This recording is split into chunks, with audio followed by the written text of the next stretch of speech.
Good to see you. Yes. I mean, what is a working how bizarre we're even having to talk about this. Do you know what's interesting about this is it speaks to a wider phenomenon that we've really seen emerge over the last, I would say, maybe 5 to 10 years, which is an inability on the part of our leaders primarily, but also ordinary people, to actually define categories. You know, we've had these conversations of what is a woman? What does it mean to be British? And now, what is working class? Yeah. And what this speaks to, I think, is a kind of insecurity, a lack of confidence on the part of our leaders to actually say, this is what something is. And I'll tell you why that is. It's because inclusion is one of the primordial virtues of our ruling class since Blair, in my opinion. If you read Blair's books, he always goes on about inclusion. And if you speak to basically anybody in the House of Commons today, they would say that inclusion is a good thing. But of course, defining a category requires exclusion, because a category is defined by what it contains and what it doesn't.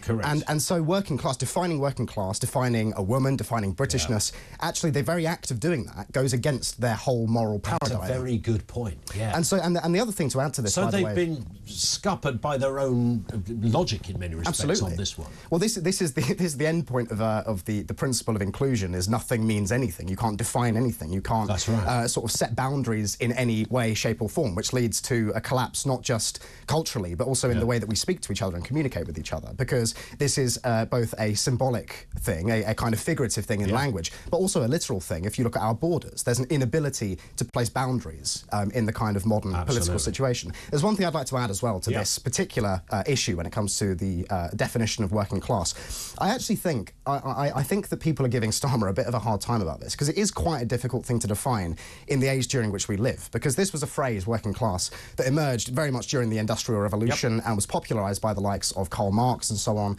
communists, by the way. And it really was people who got their hands dirty. Yes. But we now live in a situation where most of our economy has become deindustrialised. Many people work in these kind of soft-handed, air-conditioned environments like the one we're sitting in right now. And so actually, who is the working class? Is it, because there are still people out there who get their hands dirty and this sort of thing, but for example, I've worked minimum wage jobs in my time, and I don't think anybody would say that I'm working class. I certainly wouldn't define myself as working class. And I come from what you would call a working class background, council estate, all of that usual stuff. I now live in Sevenoaks. I have brioche for breakfast and drive a flipping Volvo.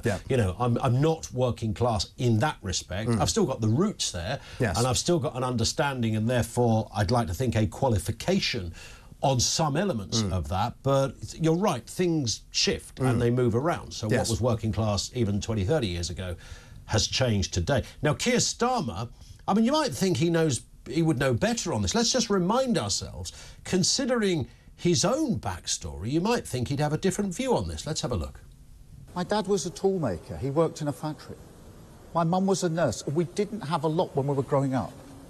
And like millions of working class children now, I grew up in a cost of living crisis.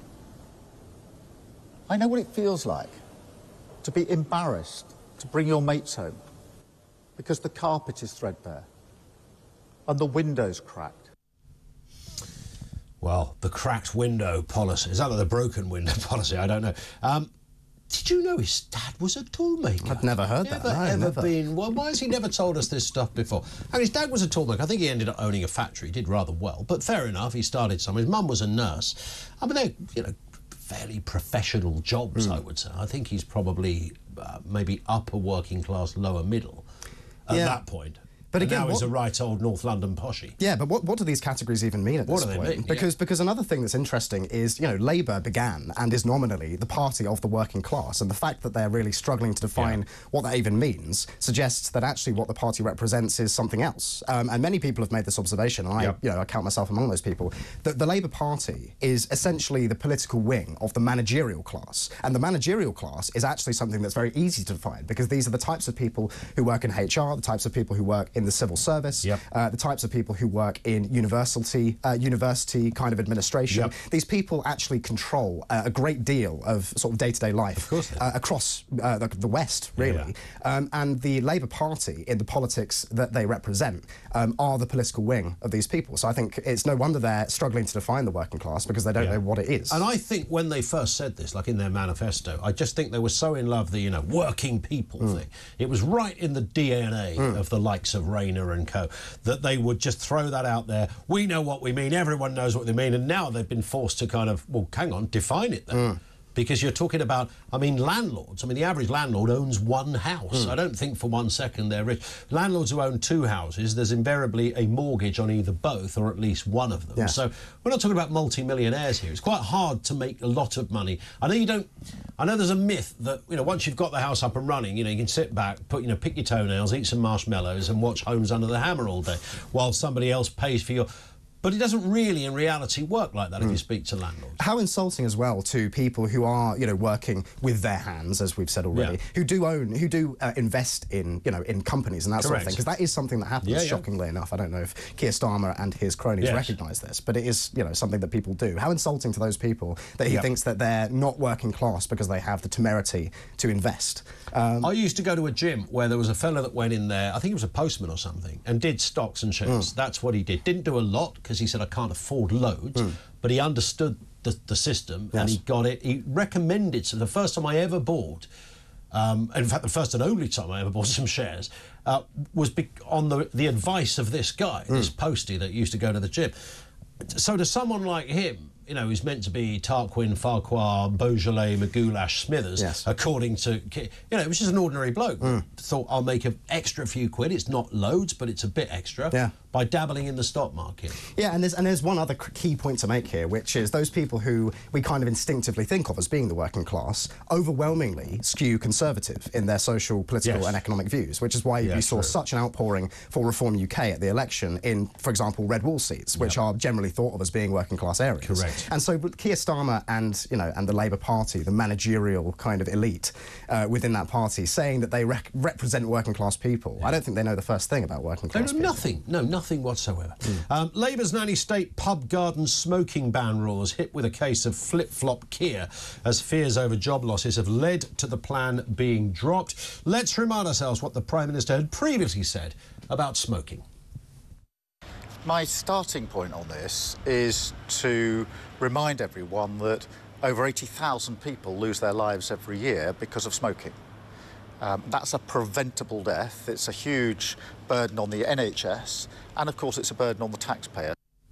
And then some numpty Charlie came up with the idea that, well, there's only one way to stop this, and that's to ban it in pub gardens, because there's nothing this lot like more than a ban.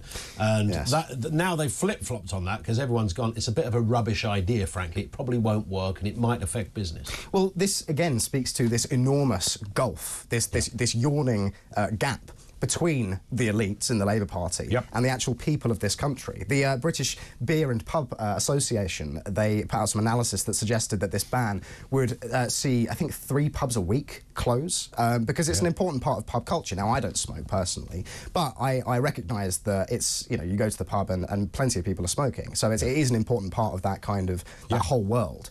But again, you know, Keir Starmer isn't going to these pubs. Angela Rayner isn't going to these pubs. Maybe she did at one point, but she certainly isn't anymore. She goes to Ibiza. Indeed. Yes. And so, again, it was obviously self-evidently a stupid idea to anybody who lives in the real world, but to these people who live, again, these managerial elites who view the country as being composed of spreadsheets and figures, they see it as a good idea, because when, and this is the other thing with sort of socialised healthcare as we have in this country, which in principle I support, but you make public health a matter of kind of government interest when you have everybody paying into this pot that then people take out of when it comes to, you know, health issues, it does actually become the business of the government to make sure people are healthy. And again, do you know what? In principle, I think there's a conversation to be had there, but it's the way that it's done by the likes of Keir Starmer in this kind of mid-wit, very blunt and unsophisticated way, where it's just like, ban that.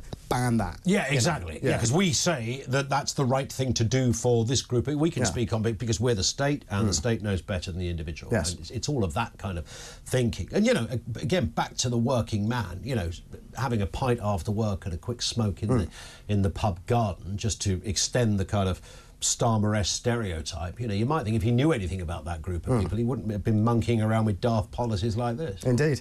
Yeah. Well, again, it's just this gap between elites and the people, and that's never a good thing, because it leads to widespread dissatisfaction and unrest, and I think that's only going to get worse, frankly. The thing is, they've been sitting there for 14 years, you know, cooking up plans. Like, they've had the longest kind of, you know, hors d'oeuvre to power for a generation or more. And now they've got in. They can't. They were like kids in a sweet shop. I think now they're realising that you can't just go guns blazing and start telling people what to do. Yes. So here we've got a reverse ferret on this one, and we'll see what else gets reversed. I mean, we'll talk about national insurance and other areas shortly, but stay with us, Charlie. We're back with more in a few moments. 0344 499 1000.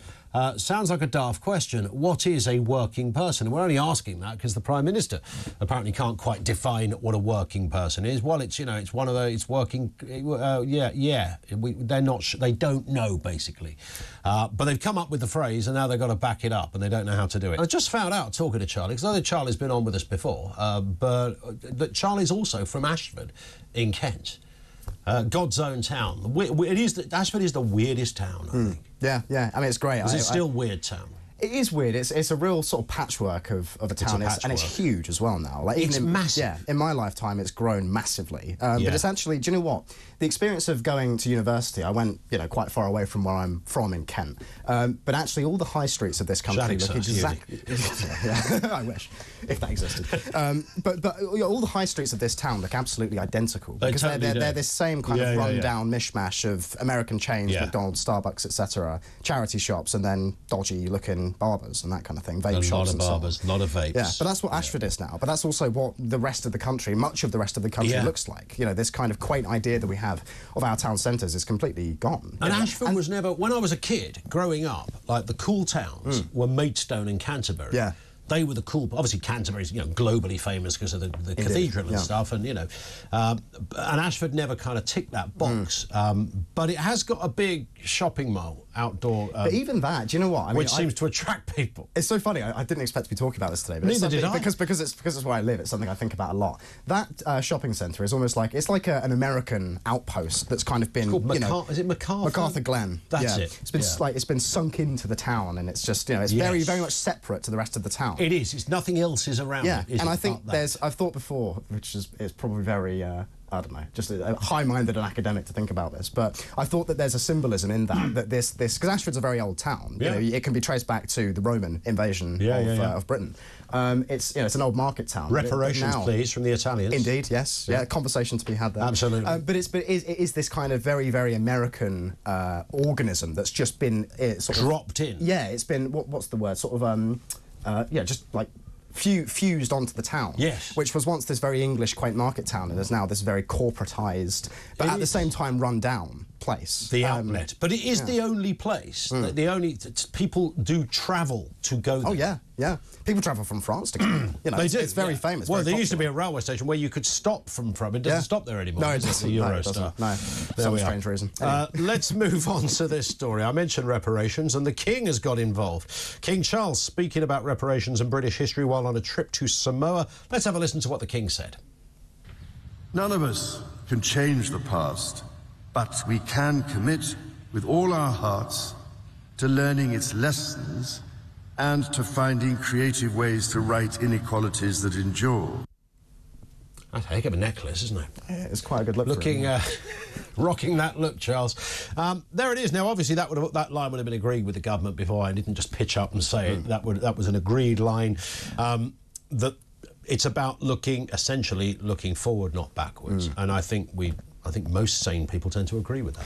Well, this reparations conversation is one that's actually been going on for many decades, especially in academia. But it's one that's only really come into public salience in the last few years, especially with the emergence of the Black Lives Matter movement in America. That was one of their key demands, was reparations for transatlantic slavery.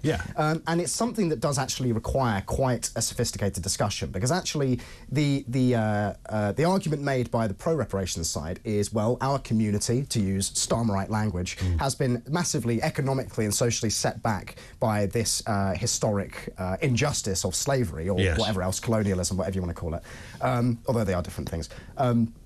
Therefore, now, we as descendants of the people who were negatively affected by this deserve some kind of reparation. Now, the rejoinder to that, the comeback to that should be, well, OK, it wasn't us who are alive today that did those things. It was our ancestors. And actually, more to the point, the British Empire in particular, uniquely among the imperial powers of Europe, did an enormous amount of good for the world and for the countries that they colonise. Without any doubt. Yes. For example, I'll give you an example, and Robert Jenrick spoke about this just this morning in his speech on foreign policy. He cited the West Africa Squadron, which was a part of the British Navy that was dedicated to crushing slavery in Africa and elsewhere.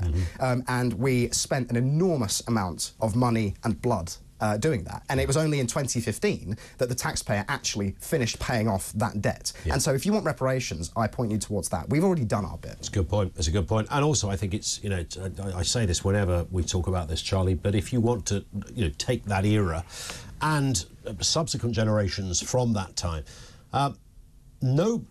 the proletariat, look at it that way, that, you know, in this country weren't exactly having a good old time of it either. I mean, no one on the lower rungs was enjoying life very much. No. I mean, you were exploited, you were beaten, women's rights didn't exist, men or women didn't have the vote. I mean, it was horrendous. You know, work conditions were awful. Kids were put up chimneys. I don't know if I would go so far as to say these times were horrendous, because I think that the way that we look at these times today is wrong. We look at them along the wrong axes because we think of the material comfort and technology and this sort of thing. Whereas at these, you know, during these times, especially when the empire was at its height, I think Britain was much more spiritually well than it is now. I think we are deeply scarred, particularly by the events of the 20th century in this country, and we have still yet to fully come to terms with that. But back to reparations and slavery, something else that I don't see people ever talking about on this issue is actually, okay, let's say we do give in to these demands. Let's say the Starmer government gives billions to these countries, and to be clear, the governments of these countries, the people, the current elites of these countries that were affected by slavery and colonialism. Where does that money then go? Because every single year we spend billions of pounds on aid to countries where the money inevitably ends up going into the pockets of corrupt politicians and corporates. And so there's no... We throw a few billion in, and then sort of half an hour later you see the Prime Minister in a gold-plated Rolls Royce, and you think that's a bit strange, isn't it? And so why does anybody believe that this particular version of foreign aid, which is what reparations ultimately amounts to, why do we think that would be any different? Why do we think the outcome would be any different? And why do we think that it would be good for the people, the public of those countries, for these reparations to be given? Because I personally have absolutely zero faith in many of the elites of these countries that they would actually use this money, our money, for good. Spot on. We've got two more stories. We can probably only fit one of them here. We can look at the climate change one or snakes in Britain. Snakes in Britain? Let's go climate change. I think we do climate change? We might even be able to sneak in a snake at the end. Let's see how it happens. The UN has warned. The UN has warned. You should stop the sentence there, frankly. The UN has warned of a catastrophic 3.1 degrees rise in global temperature, exceeding the Paris Agreement of 1.5. That was the goal.